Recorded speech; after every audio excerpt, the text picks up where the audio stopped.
Welcome back. Our wonderful conversation with Calvin Hughes, Local 10 News. Make sure that you watch him every day. That is what he does here, right? Yeah, every day. Every day. Calvin, now let's talk about you here at Local 10. Your first day at the job, how was it?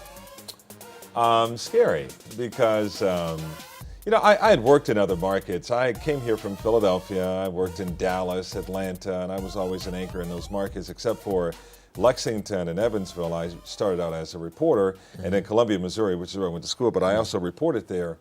It was scary because in South Florida, it's so different in terms of what you have to know.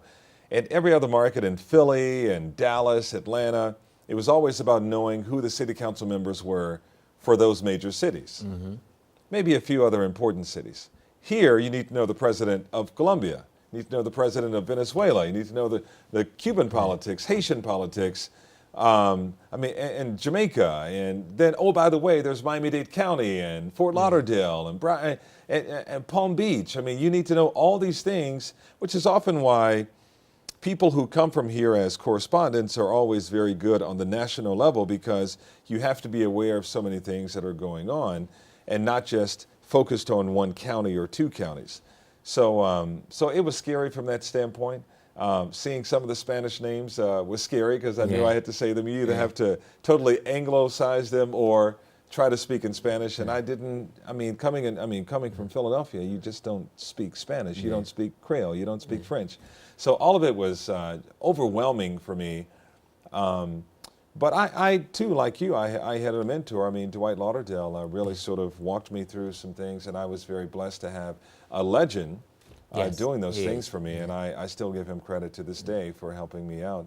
But it took a lot of studying on my own to do that. And not to mention, South Florida is one of those communities where you really can't just go to work and then go home. You go to work, you get out in the community, and then you go home. Exactly. If there's time to go home. Absolutely. So nicely said. Let's talk about the community, since you mentioned that. You MC so many events in that community. We even have to split the Haitian community, right? Of course. So let's talk about the importance for you to stay connected with that community, not only eating the food from different communities, but also to talk to the people in the community. People see us behind this desk. There are very unnatural things about what we do. Reading into a teleprompter, yet trying to sound conversational, sitting behind a desk, telling people the news, but they tell you, be comfortable, and so there's nothing natural about this process. So you almost seem robotic, and people try to relate to you, but on television, people, oh, Calvin, you're so serious, and Calvin, you're this, and you're that. And it's kind of like, I'm not, I take what I do seriously, but I don't take myself seriously. And I love to have fun. So when you see me emceeing half the time, I'm up there joking around, because that's the kind of guy I am. But people don't get to see that on television. I can't talk about 5 people shot today, and I'm, doing it with a smile. Hi, 5 people shot today. Obviously that's not, that would not be professional. But I think it's important for people to get to know me as a person, not just a journalist. Anchoring is what I do. Who I am is very different. Exactly. Exactly. This doesn't, none of this, the camera, all this, none of this defines me. None of it defines me. Being a father defines me, most importantly.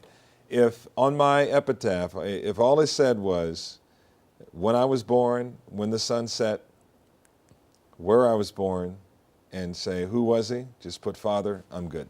Wow. You never have to say anything else. Nicely said. Is that also the reason, your background, from Chicago to Missouri, knowing poverty, knowing tough time. Now you traveled a lot. You travel, first let's talk about Haiti. You traveled to Haiti.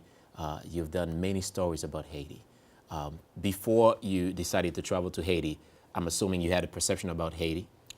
And then now, after traveling to Haiti, take me back to these two concepts now. So I will tell you the story very quickly. So you asked me about when I first came here. So in Hallandale Beach, there were about 30 or so Haitians who were on a rickety boat. They pulled up to Hallandale Beach, the shores of Hallandale Beach. They all jumped out, trying to make it to land. And they pulled me on the air and said, I need you to go talk about it. I didn't know anything about Haiti on air. And here I am trying to BS my way through it. And Connect I knew the nothing dots. about why these people were on this boat, why would they come to South Florida, and why on earth would many of them risk their lives. Many drowned because they didn't know how to swim. So right after that moment, I went to my boss and I said, I need to go to Haiti. And he says, why? I said, if you want me in this community as an anchor, I need to be able to talk about not only Haitians, but why they did what they did. And he says, well, no one has gone in 10 years. He says, write me up a proposal. I still have it to this day. Yeah. Write me up a proposal and tell me why you want to go to Haiti. He rejected me. Came back to him. Rejected me again. Had a dream that I was walking in Port-au-Prince. Mind you, I had no idea how Port-au-Prince looked. Had never gone to Haiti. Had a dream about it and decided I was going to go back to him again.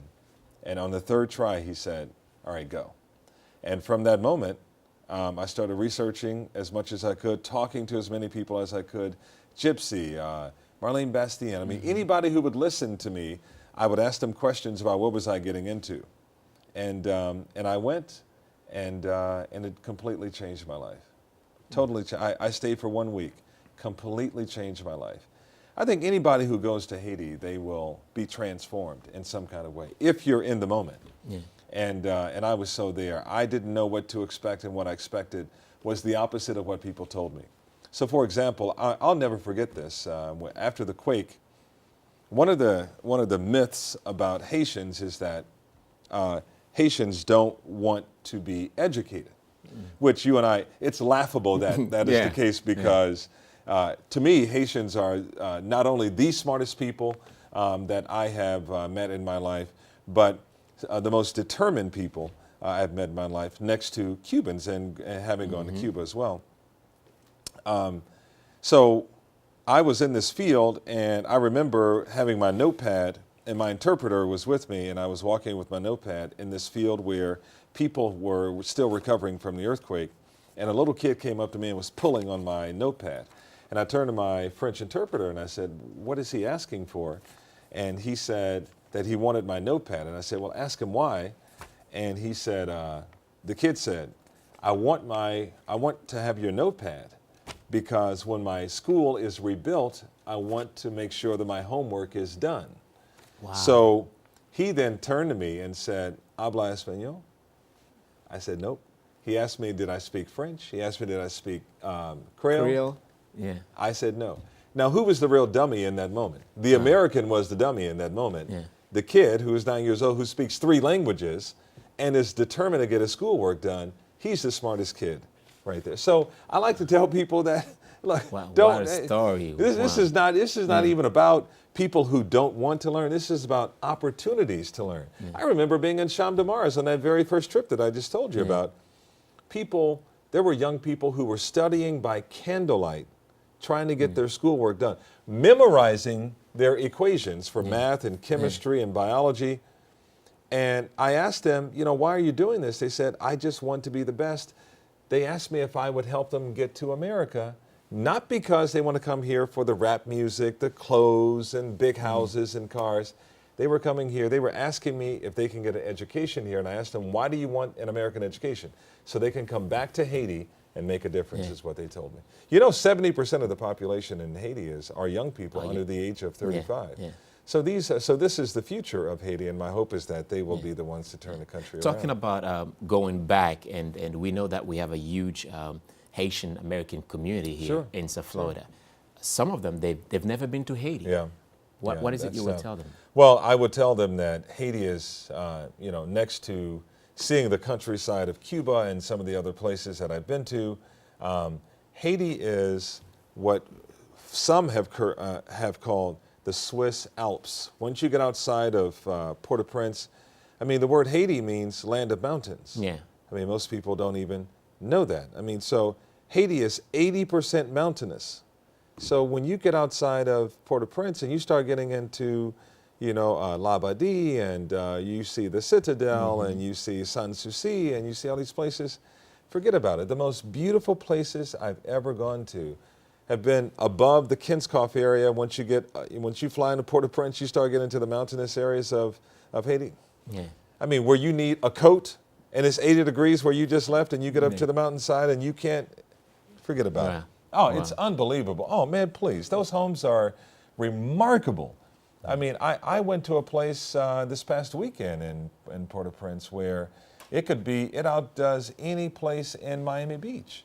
You know, we're in a restaurant playing Sade, eating, some incredible food, and we're overlooking Port-au-Prince. You're so high up to where you can see the planes landing. Wow. You can kiss the clouds, brother. And I'm not just making up some, you've been there, you know. I'm not just making up some fantasy. I'm not living in unicorn land. I mean, this is actually. They need to go to witness that themselves. It's unbelievable. Calvin, you've been also to Cuba. I want to talk about Cuba after the commercial break. Okay, sure. Stay with us. Absolutely. When we come back, we'll talk more about Cuba and also what Calvin is doing. It's TV. We'll be right back.